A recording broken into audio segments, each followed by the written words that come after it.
법에 의지해서 나타난다. 의법 출생분. 수보리야 어떻게 생각하느냐. 만약 사람이 삼천대천세계를 칠보로 가득 채움으로써 보시를 한다면 이 사람이 얻는 복덕이 어찌 많지 않겠느냐. 수보리가 말하였다. 매우 많습니다. 세존이시여. 왜 그러냐 하면 이 복덕은 곧 복덕성이 아니기 때문입니다. 이 까닭의 열에는 복덕이 많다고 말씀하십니다. 만약에 다시 어떤 사람이 이경 가운데에서 사국의 등을 받아 지녀서 남에게 말한다면 그 복덕은 앞의 복덕보다 더 뛰어난 것이다. 왜냐하면 수보리야 일체의 모든 부처와 그 부처가 위없는 바르고 평등한 깨달음의 법은 모두가 이경에서 나오기 때문이다. 수보리야 이른바 불법이라고 하는 것은 곧 불법이 아니니라. 여기에 금강경의 장점이 있습니다. 실컷 말을 해놓고선 뒤에 가서 그 말을 싹 돌려버리는 겁니다. 세웠다가 다시 부수는 이것이 금강경의 큰 특징입니다. 금강경이 다른 경전에 비해서 뛰어난 점이 바로 이런 데 있습니다.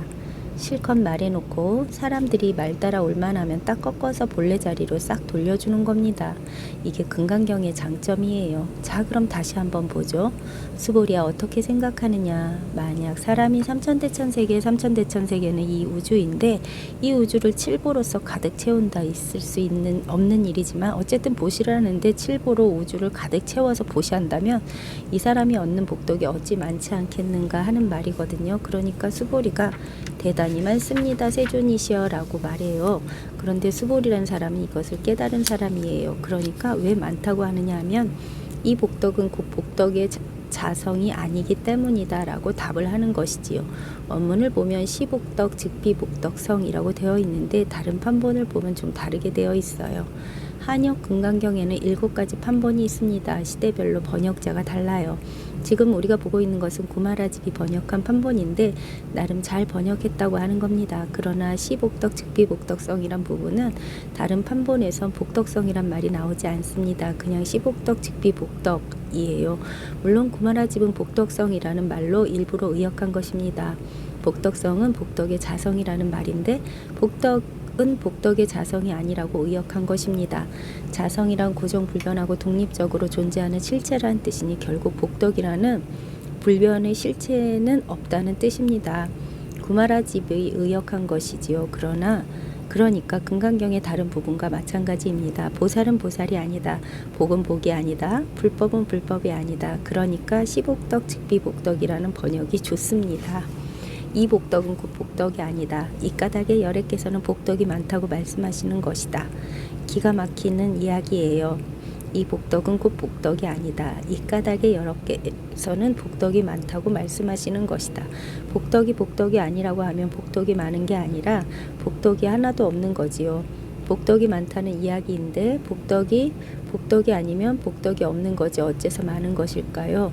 이치로는 이해가 안 되잖아요. 이것이 바로 금강경의 장점입니다. 이치로 이해가 된다면 우리는 전부 다 머리로 이해하고 그걸로 끝날 겁니다. 그렇지만 더 이상 진전이 없어요. 그런데 이치로 이해가 안 되는 겁니다. 복덕이 아니면 복덕이 하나도 없는 것이지 왜 많다고 하느냐? 그러니까 이제 이거 말 따라가서는 안 되겠구나 라고 깨닫는 것이지요. 복덕이 아니란 말은 도대체 뭐냐? 복덕이 아니면 도대체 뭐냐? 자 보세요. 칠보를 가지고 우주까지 갈 것도 없어요. 자기 몸을 칠보로 장식해 보세요. 귀걸이, 코걸이, 목걸이, 팔찌, 발찌, 손가락의 가락지, 옷에도 주렁주렁 잘 보세요. 칠보로 장식하고 있습니다. 지금 제가 귀걸이를 하고 목걸이를 하고 가락지를 하고 팔찌하고 여기다 브로치를 하고 그렇게 하고 거울을 보니까 마음에 안 들어. 에이 다시 빼놓고 또 마음에 안 들어. 또 빼놓고 무수히 할 수 있어요. 무수히 많잖아요. 한 번 하는 걸로 끝나면 많은 게 아닙니다. 마음에 안 들어 빼놓고 또 하고 또 마음에 안 들어 또 빼놓고 또 하고 복덕이 어디에 있는 겁니까? 무수히 많은 겁니다. 무수히 많아요. 복덕은 복덕이 아니기 때문에 그 복덕은 무수히 많은 거다. 이 말이에요. 기가 막히잖아요. 바로 이것을 말하고 있는 겁니다. 무한히 많은 것 한정이 없어요. 바로 이것을 말하고 있는 것입니다. 이것 복덕은 복덕이 아니라 이거다 이겁니다. 앞으로 계속해서 나왔잖아요. 앞에서 계속해서 나왔잖아요. 반복적으로 나오고 있는 겁니다. 지금 쓰고 있는 이것입니다. 이것은 끝도 없어요. 써도 끝이 안 나는 겁니다.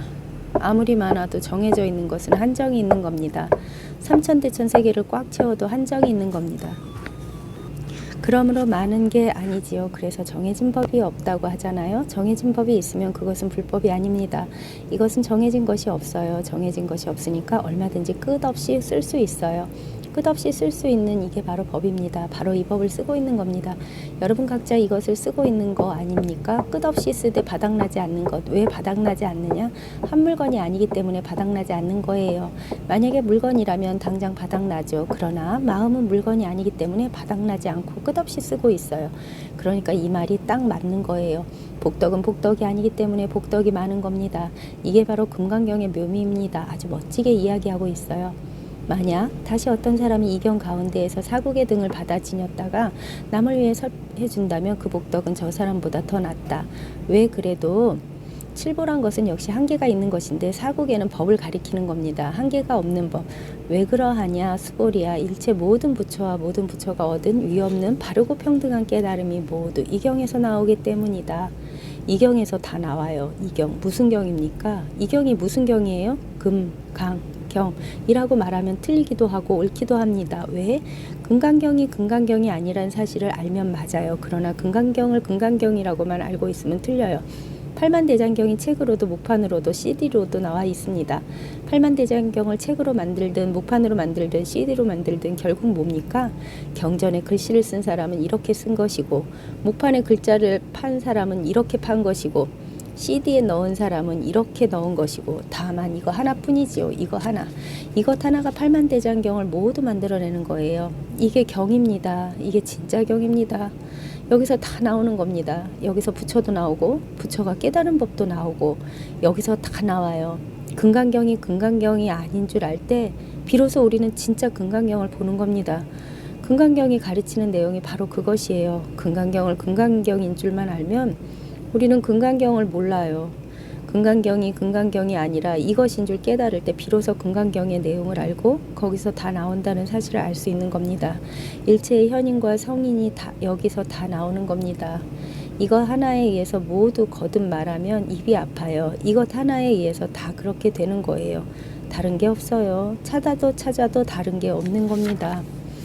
일체의 모든 부처와 모든 부처가 깨닫는 위없는 바르고 평등한 진리라는 것이 전부 이경에서 나온다. 그래 놓고도 마음이 안 놓이니까 또 수보리야 해놓고 이른바 불법이라 하는 것은 불법이 아니란다. 이렇게 끝까지 금강경은 너무 친절해요. 이야기 해놓고 마지막에 또 안심이 안 되니까 이른바 불법이라 하는 것은 불법이 아니라 이거야. 이것 하고 다시 말하는 겁니다. 너무 친절해요. 너무 친절해. 금강경은 잘 썼으면서도 노파심이 간절한 경입니다. 간단한 것 같지만 오히려 말이 너무 많아요. 말이 많아요. 너무 친절해서 이렇게 이야기해주고 있습니다. 모든 부처와 모든 부처가 깨달은 위 없이 바르고 평등한 깨달음이 이 경에서부터 나왔다. 이렇게만 해도 충분할 텐데 그래도 마음이 안 놓여서 이른바 불법이라고 하는 것은 불법이 아니다. 제발 말에 속지 마라. 불법이란 뭐냐? 바로 이거야. 말 따라가서 말에 안 속으면 불법이 아닌 줄 깨달으면 금강경은 금강경이 아니요. 불법은 불법이 아니요. 복덕은 복덕이 아니요. 이게 분명하다면 항상 한결같을 뿐이에요.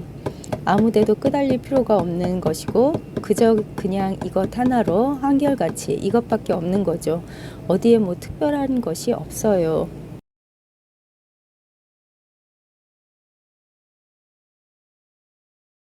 하나의 모습뿐 다른 모습은 없다. 일상무상분. 수보리야 어떻게 생각하느냐. 수다원이 이렇게 생각할 수 있겠느냐. 내가 수다원가를 얻었다고? 수보리가 말했다. 아닙니다 세존이시여. 왜냐하면 수다원이라는 이름은 흐름에 들어간다라는 뜻인데 그러나 들어가는 바가 없기 때문입니다. 색에도 들어가지 않고 소리, 냄새, 맛, 촉감, 법에도 들어가지 않습니다. 이것을 이름하여 수다원이라고 합니다. 수보리야 어떻게 생각하느냐. 사다함이 이렇게 생각할 수 있겠느냐. 내가 사다함과를 얻었다고 수보리가 말했다. 아닙니다 세존이시여. 왜냐하면 사다함이란 이름은 한번 왕래한다는 뜻인데 그러나 진실로 왕래하는 것이 없기 때문입니다. 이것을 이름하여 사다함이라고 합니다. 수보리야 어떻게 생각하느냐. 아나함이 이렇게 생각할 수 있겠느냐. 내가 아나함과를 얻었다고 수보리가 말했다. 아닙니다 세존이시여. 왜냐하면 아나함이라고 하는 이름은 그 뜻이 오지 않는다는 뜻이지만 진실로 오지 않는 것은 없기 때문입니다. 이 까닭의 이름을 아나함이라고 하는 것입니다. 스보리야 어떻게 생각하느냐? 아라한이 이렇게 생각할 수가 있겠느냐? 내가 아라한도를 얻었다고. 스보리가 말했다. 아닙니다, 세존이시여. 왜냐하면 진실로 아라한이라고 이름을 불릴 그런 법은 없기 때문입니다. 세존이시여, 만약에 아라한이 내가 아라한도를 얻었다고 생각한다면 바로 나, 사람, 중생, 목숨에 집착하는 것입니다. 세존이시여, 부처님께서는 제가 무쟁삼매를 얻어서 사람 가운데 가장 뛰어나며 가장 뛰어나게 욕망을 벗어난 아라한이라고 말씀하셨습니다. 세존이시여, 그러나 저는 이렇게 생각하지 않습니다. 나는 욕망을 벗어난 아라한이다고. 세존이시여, 제가 만약 내가 아라한도를 얻었다고 생각한다면 세존께서는 수보리가 아란나행을 즐기는 사람이라고 말씀하지 않으실 겁니다. 수보리는 진실로 행하는 바가 없기 때문에 아란나행을 즐긴다고 말씀하시는 것입니다. 조금 깁니다. 길지만 내용은 같은 내용이 반복되고 있습니다. 여기서 수다원, 사담, 아나함, 아라한이라는 것은 소승불교에서 깨달음을 얻은 사람을 네 단계로 나눠서 하는 말입니다. 아라한이 제일 마지막 단계이고 첫 단계는 수다원이라고 합니다. 수다원은 뜻이 인유예요. 흐름에 들어간다는 뜻인데 생사의 흐름을 벗어나서 생사가 없는 열반의 흐름 속으로 들어간다는 뜻입니다. 우리가 흔히 그렇게 생각하고 있지 않습니까? 깨달음을 얻으면 생사의 흐름에서 벗어나 열반으로 들어간다고. 여기서 임유라고 하는 것은 그런 뜻입니다. 그래서 깨달음의 4단계 중 첫 번째 단계가 생사유름의 흐름을 벗어나서 열반의 흐름으로 들어간다는 의미로 임유라 하고, 그것을 산스크리트어로 하면 수다원이라고 하는 겁니다. 그리고 두 번째는 사다함이라고 하는데 일왕래란 뜻입니다. 이것은 무슨 뜻이냐 하면 깨달음을 얻어서 생사의 흐름에서 벗어나 열반의 흐름 속으로 들어갔다 하더라도 한 번은 다시 태어난다, 이런 뜻이에요. 그래서 일왕래라는 것은 한 번 더 태어나서 하늘에 태어나든 인간으로 태어나든 어쨌든 태어나서 완전한 열반을 얻기 위해 공부를 하는 사람이란 뜻입니다. 그리고 세 번째 단계는 아나함이라고 하는데 이것은 뜻이 불래라 돌아오지 않는다는 뜻입니다. 불안이라고도 해요. 어디로 돌아오지 않느냐? 이제는 생사의 흐름으로 돌아오지 않는다. 그래서 앞에 일왕래라고 하는 것은 한번 생사의 흐름으로 되돌아온다는 겁니다. 생사윤회를 벗어나서 열반의 흐름 속으로 처음 들어간 자는 한 번은 다시는 생사의 흐름 속으로 돌아와서 완전히 공부를 완성해 다시는 돌아오지 않는 세 번째 단계로 간다. 그래서 아나함을 불래라 하는 겁니다. 그 다음에 돌아오지 않는 완전한 공부를 해서 완성이 되면 그것을 아라한이라 하는데, 아라한은 그 뜻이 여기엔 나타나 있지 않습니다만 무학이라 그럽니다. 무학, 배울 게 더 이상 없다, 공부할 게 더 이상 없다. 그래서 아라한이 가장 높은 깨달음의 경지다, 이렇게 소승에서는 말하고 있습니다. 이러한 소승에서 말하는 깨달음의 4단계를 가지고 금강경에서 다시 이야기하고 있는 겁니다. 그런 4단계라는 것은 없다, 이거예요. 단계는 없습니다. 깨달음의 단계란 없어요. 금강경의 원래 이름이 금강반야바라밀경이에요. 금강경은 말 그대로 금강석 같은 지혜를 깨달아 피안으로 건너간다는 가르침입니다. 반야는 지혜죠. 깨달음이란 지혜거든요. 깨달음을 통해서 우리가 성취하는 것은 반야입니다. 소승에서는 반야를 성취해가는 과정을 이렇게 단계를 두고서 차근차근 성취해간다고 이야기하지만 우리 대승에서는 소승이나 대승이나 모두 방편입니다. 어느 쪽이 좋은 방편이냐를 보시면 되는데, 깨달음의 단계를 두고서 1단계, 2단계, 3단계, 4단계 이렇게 말한다면 그것은 차별을 두고 있는 것이지요. 분별을 하고 있는 겁니다. 1단계, 2단계, 3단계, 4단이 다르죠. 그런 것은 분별심에서 말하고 있는 겁니다. 달리 말하면 분별심을 벗어나지 못한 채 분별심을 벗어난 깨달음을 저 멀리 있는 목표로 두고서 말하고 있는 겁니다.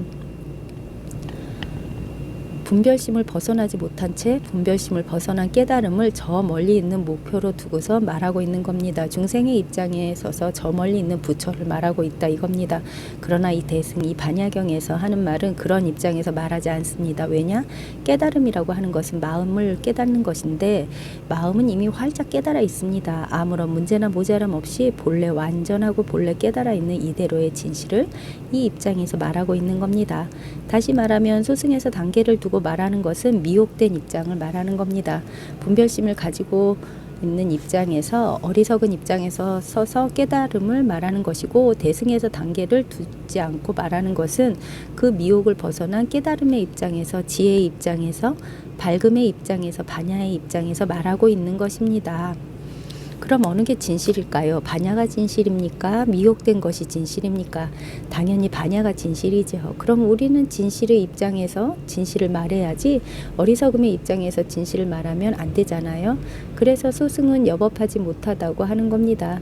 진실의 입장에서 진리의 입장에서 진리를 말해야지 어리석은 입장에서 진리를 억측해서 말해서는 안 된다는 거예요. 이 점은 우리가 경전을 볼 때 대단히 중요하게 여겨야 할 부분입니다. 우리가 평소에 책을 읽듯이 경전을 읽는다면 그것은 소승의 입장에서 읽은 겁니다. 말의 뜻을 따라서 단계를 두고 이건 이렇고 저건 저렇고 어리석음이 있고 깨달음이 있고 이렇게 하면 따로따로 있는 겁니다. 따로따로 있는 그 입장에서 읽는 거죠. 분별심의 입장에서 읽는다 이거예요. 어리석은 입장에서 분별심을 가지고 반야를 이해하는 겁니다. 그러나 그것은 있을 수 없는 일입니다. 분별심을 가지고서는 결코 반야를 이해할 수 없어요. 반야는 어디까지나 반야에서 체험해야 하는 겁니다. 무분별의 입장에서 체험해야 하는 것이지 무분별심을 가지고 무분별을 이해할 수는 없는 겁니다. 그래서 경전을 읽고 보는 자세도 공부를 하는 사람들이 대부분은 바르지 못해요. 다시 말하지만 금강경은 반야의 입장에서 하는 말입니다. 분별을 사정없이 깨버리는 반야의 입장에서 말하는 겁니다. 자, 다시 금강경을 한번 보죠. 수보리에 어떻게 생각하느냐? 수다원이 내가 수다원가를 얻었다고 생각할 수 있겠느냐? 소승의 입장에선 당연히 수다원이라는 이름이 붙어 있기 때문에 나는 1단계에 들어왔어 이렇게 할 게 아니에요. 그러나 그렇게 하는 것은 아니다 이겁니다. 그렇게 하는 것은 벌써 뭐예요? 분별이거든요. 나는 이제 어리석음에서 벗어나 깨달음에 들어왔다. 이러면 이게 바로 분별이죠. 어리석음 따로 있고 깨달음 따로 있고 들어오는 게 있고 나가는 게 있고 벌써 둘입니다. 둘로 나누어 분별하고 있는 겁니다. 그래서 수보리가 사정없이 말하는 겁니다. 수보리는 부처의 상수 제자잖아요. 이미 법을 다 알아요. 반야를 다 아는 겁니다. 아닙니다. 세존이시여. 왜냐하면 수다원이라고 하는 것은 그 뜻을 보면 흐름으로 들어간다란 뜻인데 그러나 실제로는 들어가는 것이 없기 때문입니다. 들어가는 게 없습니다. 들어간다고 하면 들어갈 대상이 있어야 합니다. 대상이라고 하면 우리가 육진 경계라고 합니다. 그런데 이 순간 색 안으로 들어갈 것이냐, 소리 안으로 들어갈 것이냐, 냄새 안으로 들어갈 것이냐, 맛 안으로 들어갈 것이냐, 촉감 안으로 들어갈 것이냐, 법 안으로 들어갈 것이냐, 어디로 들어갈 것이냐, 반야에서 본다면, 깨달음에서 본다면, 사실 깨달음에서 본다면 이란 말도 맞지가 않아요. 왜냐하면 사실 깨달음 아닌 것이 없거든요. 깨달음을 떠나서 이렇게 말도 한마디 못해요. 다만 우리 스스로가 분별을 일으키고 스스로 일으킨 분별에 구속되어 있는 게 병이에요. 깨달음이 아니라면 말조차 할 수 없습니다. 반야를 말씀드리면 또 한번 강조합니다. 우리는 본래 깨달아 있습니다. 우리 자신이 부처입니다. 아무 문제가 없습니다. 이 점에 대한 분명한 믿음을 가지셔야 해요. 우리는 부처예요. 왜? 뭐가 깨달음이냐 하면 마음이 완전한 게 깨달음이에요. 마음이 문제가 없는 게 깨달음인데 태어날 때부터 우리 마음에는 아무 문제가 없습니다. 아무런 문제가 없어요. 그리고 그 마음을 완전하게 지금 이 순간도 쓰고 있고 지금까지도 써왔고 앞으로도 쓸 겁니다. 전혀 문제가 없습니다. 이 사실에 대한 믿음이 있어야 하는 겁니다. 아, 나는 아무 문제가 없다. 나에게 완전한 깨달음이 갖추어져 있다. 반야가 갖추어져 있고 지혜가 있고 마음이란 게 완전히 갖춰져 있다라고 믿으셔야 해요. 문제가 있다면 스스로가 그런 사실을 명확하게 확인하지 못하고 있는 것이 바로 문제입니다. 명확하게 확인해서 의심할 수 없는 그런 믿음을 확고하게 가지고 있지 못하다는 거예요. 그런 믿음이 없어서 망상에 놀아나고 있는 겁니다. 망상에 놀아난다는, 망상에 끄달려 산다는 이게 문제일 뿐 이 마음 자체에는 아무 문제가 없어요. 아무 문제가 없는 겁니다. 이미 경전에서 다 밝히고 있듯이 본래 완전하고 본래 구족되어 있고 지금도 그대로 이어서 아무 문제가 없습니다. 금방 태어난 아이도 똑같이 가지고 있고 지금 우리도 전혀 문제 없이 그대로 완전하게 가지고 안전하게 활용하고 있는 겁니다. 그러니까 본래 문제는 없습니다. 그런데 문제없는 여기에서 스스로가 문제를 일으키는 이게 병이에요. 없는 병을 일으켜요. 긁어부스럼이고 평지풍파지요. 그래서 중생이 가진 병은 헛개비예요. 실제 있는 병이 아닙니다. 만약에 실제로 병이 있다면 수술을 하든 도려내든지 치료할 실제 약이 필요한 것이고 병과 건강은 전혀 별개의 것이 되는 겁니다. 그런데 실제로 병은 없습니다. 스스로가 병이 들어있다고 착각을 하는 겁니다. 꾀병입니다. 꾀병. 아이들이 학교 가기 싫으면 배가 아픈 것처럼 병원에 가보면 멀쩡한데 자기는 분명 아픕니다. 자기한테는 병이 있는 거죠. 모두 의식이 만들어낸 헛개비 병입니다. 허망한 망상의 병이지 실제 병은 없습니다. 아무 문제가 없어요. 그래서 이 공부는 사실 전혀 어려운 게 아닙니다. 또 부탁드릴 것은 절대로 어렵게 생각하지 마시라 이겁니다. 이 참선 공부는 대단한 무엇으로서 보통 사람들은 절대 할 수 없는 것이라는 식으로 생각하며 우리는 해낼 수가 없습니다. 왜? 미리 겁을 먹어버리기 때문에 할 수 있는데도 못해요. 분명히 할 수 있는 일인데 또 미리 겁을 먹어서 스스로의 능력의 한계를 그어버리면 못하는 일이 많지 않습니까? 마음 공부란 것이 그런 경우가 있어요. 사실은 종교에 종사하는 사람들이 잔뜩 부풀려서 겁을 줘가지고 사람들한테 이것은 뭐 보통 사람들은 절대 할 수 없는 대단히 위대한 일이라고 선전하곤 해서 공부를 하려고 해도 겁을 잔뜩 집어먹어요. 그러니 상당히 잘못되어 있습니다. 이 공부는 쉽습니다. 왜? 내가 본래 가지고 있는 그대로의 진실을 밝히는 일이기 때문이죠. 이미 진실은 나에게 다 갖추어져 있는 것이고 그 진실은 나 스스로가 확인해서 확고부동하게 그 진실의 자리를 잡는 겁니다. 그 밖에 내가 특별히 노력해서 얻어올 것은 없습니다. 정말 무슨 하늘을 날아다니고 무리를 걸어다니고 이런 능력을 배우는 공부가 아니다 이거예요. 아주 평범하고 단순하고 소박하고 전혀 뭐 대단하거나 별다를 게 없습니다.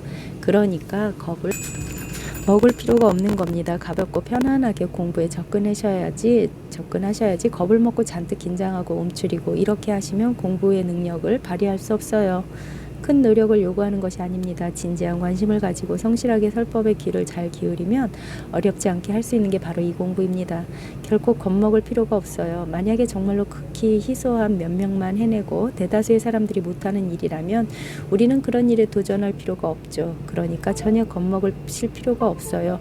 첫째로 겁을 먹어서는 안 됩니다. 겁을 먹으면 할 수 있는 일도 못해요. 대단하고 위대하고 뭐 그렇게 생각하지 마세요. 자신감을 가지고 진지하게 관심을 쏟고 신경을 쓰시면 되는 일입니다. 수다원이라고 하는 이름은 흐름으로 들어간다는 뜻인데 실제로는 들어간 바가 없다. 이 흐름이라고 하는 것은 깨달음, 마음, 진실, 도 뭐라고 이름을 붙여도 좋습니다.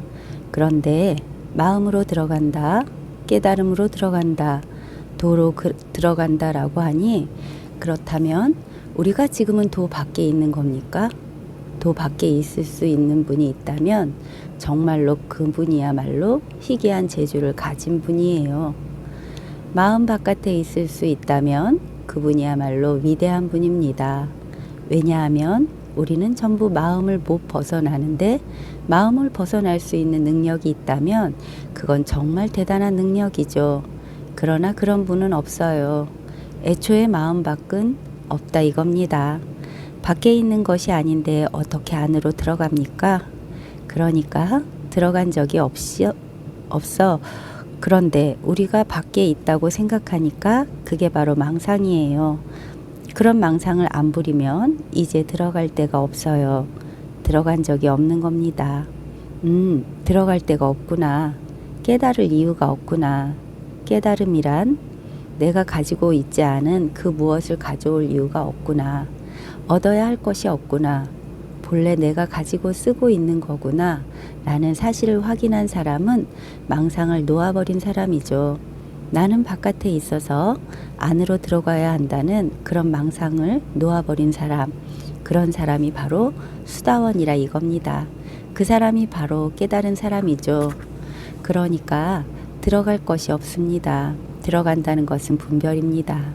안팎이 나누어 있어야 해요. 그러니까 들어가고 나오고 할 때에는 반드시 대상이 있어야 하고 상이 있어야 합니다.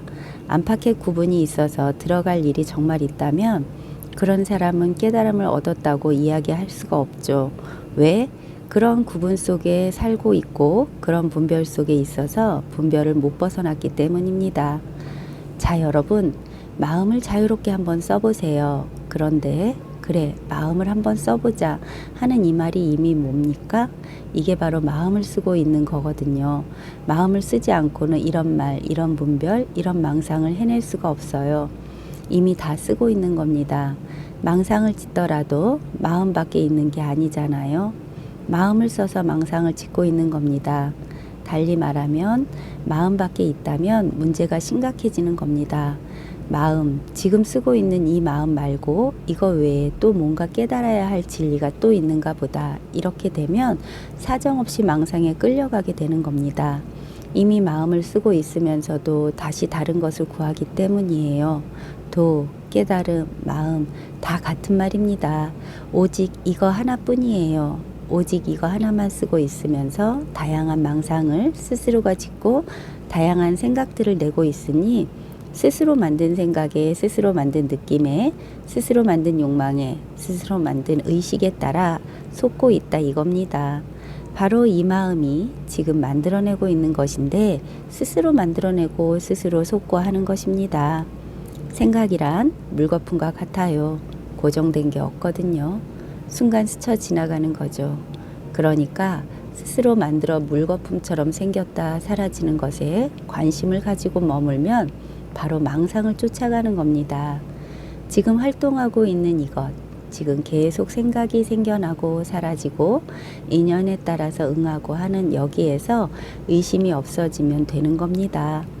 그런데 마음이라고 하는 이름, 도라고 하는 이름, 깨달음이니 불성이니 반야니 하고 이름을 붙이지만 사실은 그 이름에 맞는 대상은 없습니다. 왜냐? 그 이름에 걸맞은 어떤 이것이 마음이다 라는 게 있으면 다시 바깥에 그와는 다른 무엇이 있게 됩니다. 이것이 도다 라는 게 있으면 또 이것 아닌 다른 것이 있게 돼요. 그렇게 되면 도라는 것은 별 볼 일이 없는 것이죠. 왜? 우리가 도라는 것을 중요시 하느냐 하면 도 바깥으로 벗어난 게 없기 때문입니다. 일체는 유심조라고 하듯이 전부가 다 이것 하나인 것이죠. 그래서 세계의 근본이요 바탕이요 하고 말하는 것 아닙니까?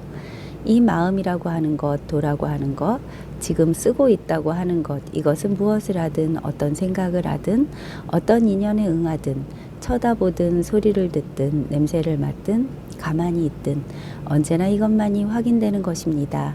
이거다 저거다 이름 붙이고 나누고 분별하고 생각할 수 있는 것은 전부 스쳐 지나가는 물거품과 같은 겁니다. 안 그렇습니까? 고정된 건 아무것도 없어요. 그러니까 항상 여기에 있어서 떠날 수 없는 것, 나라는 것 자체가 바로 이거예요. 내 존재란 게 바로 이것이에요.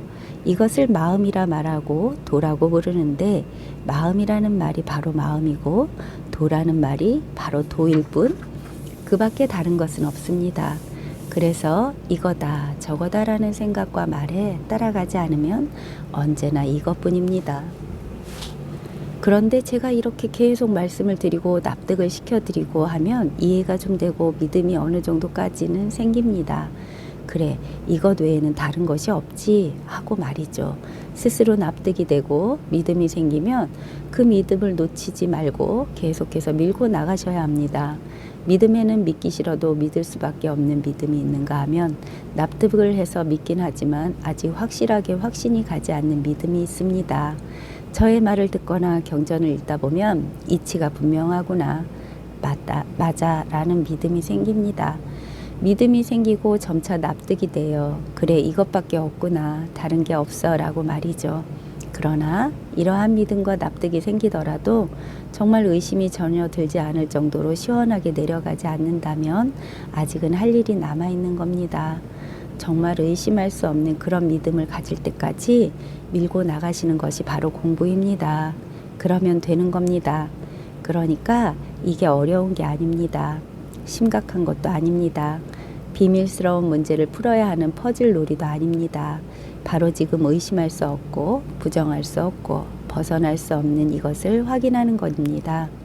처음에는 이치로 납득이 되고 믿음이 생기는 확인은 주로 두뇌에서 이루어집니다. 우리의 의식 속에서 이루어져요. 그런데 정말 의심 하나 없이, 그러니까 믿고자 하는 생각이 없어도 의심할 수 없는 믿음이 생기는 것은 두뇌에서 의식에서 이루어지는 것이 아닙니다. 두뇌에서 가슴으로 내려와야 돼요. 가슴에서 확신이 생겨야 되는 겁니다. 그것을 두고 우리가 말하자면 견성이라고 하는 겁니다. 체험이다 이거예요. 그건 어려운 게 아닙니다. 보통 일상생활에서도 그런 경우를 많이 겪습니다. 머리로 이해하고 확인했다가 현장을 목격하면 의심할 수 없는 그런 믿음을 갖게 되잖아요.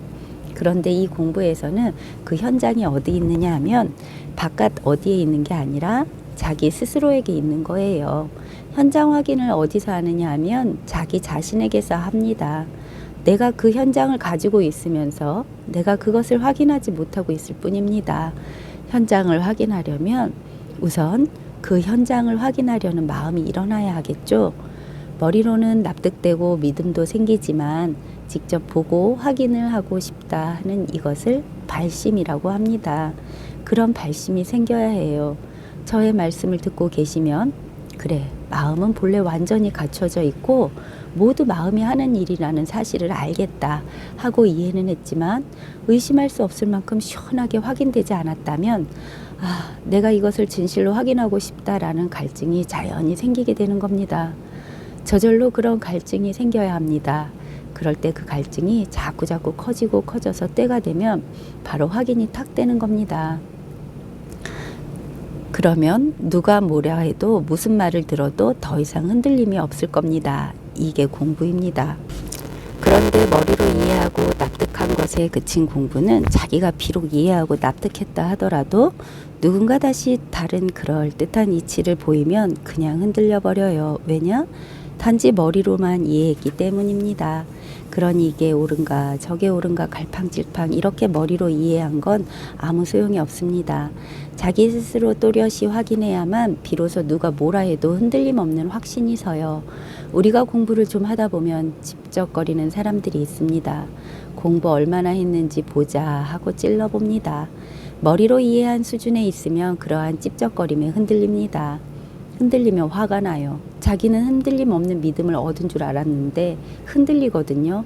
이러면 자기 스스로가 막 화를 내고 잘못하면 공부를 그만둘 수도 있어요. 그러니까 머리로만 이해해서는 공부가 바르게 되는 것이 아닙니다. 하지만 자기 스스로 분명히 납득하고 의심할 수 없이 확인하고 나면 아무리 옆에서 누가 뭐라고 꼬드겨도 아무런 영향을 받지 않는 겁니다. 자기가 확인한 바가 분명하기 때문에 상관없어요. 그런 겁니다. 공부는 그런 것이지 내가 누구에게 인가를 받고 인정을 받고 하는 그런 게 아닙니다. 자기 자신에게 확실하게 확신이 생기고 체험이 되면 남이 인정을 해주든 안 해주든 그것은 아무 상관이 없어요. 물론 같은 체험을 한 사람끼리는 서로가 서로를 알아봅니다. 그런 측면에서 서로가 서로를 알아보게 되면 즐겁죠. 옛날에 백아와 종자기의 고사가 있잖아요. 검은고를 타는데 곡을 들을 줄 아는 사람이 있다는 것은 대단히 기쁜 일이죠. 그와 마찬가지로 확인이 되었을 경우에 같이 이 사실을 확인한 사람끼리는 서로가 서로를 알아봐요. 서로가 서로를 인정해주고 알아보게 되면 그것은 대단히 기쁜 일이죠. 그런 기쁨 정도는 있을 수 있습니다. 그러나 인가를 받고 안 받고 이런 것은 나는 인가증을 받았으니까 공부가 되었고 누구는 인가증을 못 받았으니까 공부가 안 되었고 하는 것은 세속에서 돈 주고 하는 공부에나 그런 것이지 마음에는 그런 것이 없습니다. 나 자신의 존재를 내가 확인하지 누구한테 확인을 받겠어요. 이런 것은 아주 기초적인 문제 아닙니까? 이 기초 자세가 제대로 안 되어 있으니까 마음 공부란 명목으로 아주 이상한 일들이 일어나고 그러는 겁니다. 이것은 아주 기본적인 거예요. 그런 면에서 기본적인 것을 제대로 갖춘다는 것은 마음 공부에 있어 대단히 중요한 일입니다.